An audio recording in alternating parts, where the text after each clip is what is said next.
حضرت سعید بن جبیر نے قتل ہو جانا کا وعدہ کر لیا، لیکن میرے پیارے بھائیوں اپنے مسلمان کو سپاہیوں کو پھنسانا اور ان کو بے قصور مروانا گوارا نہیں کیا۔ ایک مسلمان کا دوسرے مسلمان کے ساتھ یہ سلوک ہونا چاہیے۔ اور یہ سب کب ہوگا؟ کب ہوگا؟ یہ محبت کب پڑے گی؟ جب ہم چند برائیوں سے بچیں گے۔ قرآن نے اس کو بھی ایک طرف بیان کر دیا۔ آج یہ ساری چیزیں کیوں ہو رہی ہیں؟ اس کی وجہ ہے اللہ نے بیان کیا، یا ایھا الذین آمنوا اجتنبوا کثیرا من الظن ان بعض الظن اثم ولا تجسسوا ولا یغتب بعضکم بعضا۔ مسلمانوں، ایمان والو، اجتنبوا کثیرا من الظن، بہت زیادہ گمان کرنے سے بچو۔ ان بعض الظن اثم، بعض بدگمانیاں انسان کو گناہ گار بنا دیتی ہے، گناہ کا مرتکب کر دیتی ہے۔ بدگمانی سے بچو۔ آج سب سے بڑی بات یہ ہے کہ ہمارے سماج میں بدگمانی پھیلی ہوئی۔ اگر ہم کسی کے مخالف ہیں، کسی کے دشمن ہیں،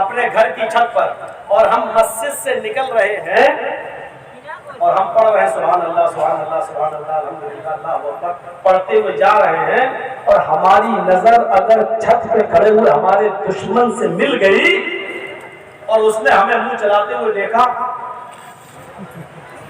ہم پڑھ رہے ہیں سبحان اللہ، ہم پڑھ رہے ہیں الحمدللہ، لیکن وہ سمجھے گا یہ کمینہ ہم کو گالی دے رہا ہے کہ نہیں؟ یہ صورتحال ہے، یہی بدگمانی ہے۔ ارے بھائی ہم مسجد سے نکلے، لیکن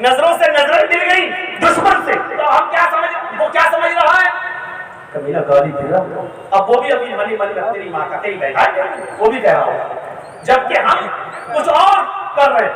میرے بھائیوں، قرآن نے کہا اجتنبوا کثیرا من الظن، بہت زیادہ گمان مت کیا کرو کسی کے بارے میں۔ ان بعض الظن اثم، بعض بدگمانیاں انسان کو گناہگار بنا دیتی ہے۔ گناہگار کیسے بدگمانیاں کر سکتے ہو؟ اور ضروری نہیں ہے آپ جو سوچیں ہم بھی سوچیں اور دونوں کی سوچ ایک جیسی ہو، یہ ضروری نہیں ہے۔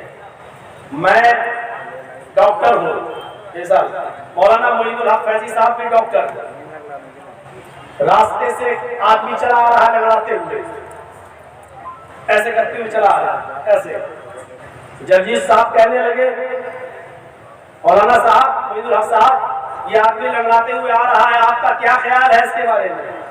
میرا خیال تو میرا تجربہ تو یہ کہتا ہے کہ اس آدمی کے پیر میں موچ آ گئی ہے، اس لیے یہ لڑکھڑاتے ہوئے چل رہا ہے۔ معین الحق صاحب کہتے ہیں کہ نہیں، میں بھی ڈاکٹر ہوں، میرا تجربہ کہتا ہے اس آدمی کی ریڑھ کی ہڈی میں درد ہے، کمر میں درد ہے، اس لیے لڑکھڑاتے ہوئے چل رہا ہے۔ میں نے کہا نہیں، میرا تجربہ ٹھیک ہے۔ شیخ نے کہا نہیں، میرا تجربہ ٹھیک ہے۔ رکھ لو ہزار کی شرط، جائز نہیں ہے دونوں طرف سے، لیکن رکھ لی۔ 2000 روپیہ رکھ دیا تیسرے کے پاس، 1000 میرا 1000 ان کا، آنے دیجیے، ابھی پتا چل جائے گا کہ موچ آئی ہے کہ ریڑھ کی ہڈی میں درد ہے۔ ہمارا گمان ہے موچ، معین الحق صاحب کا گمان ہے ریڑھ کی ہڈی میں درد۔ وہ دھیرے دھیرے جب ہمارے قریب آتا ہے، پوچھا صاحب پیر میں موچ آئی ہے یا ریڑھ کی ہڈی میں درد ہے، کیا ہوا تمہیں؟ اس نے کہا ارے مولانا صاحب نہ مجھے پیر میں موچ آئی ہے نہ ہی میری ریڑھ کی ہڈی میں درد ہے۔ ارے بھائی تو تم لنگڑا کیوں رہے ہو؟ ارے میری تو چپل ٹوٹ گئی ہے اس لیے میں لنگڑا کے چل رہا تھا۔ غور کیجئے، ضروری نہیں کہ ہم جو سوچیں اور دوسرا جو سوچیں دونوں کی گمان صحیح ہو،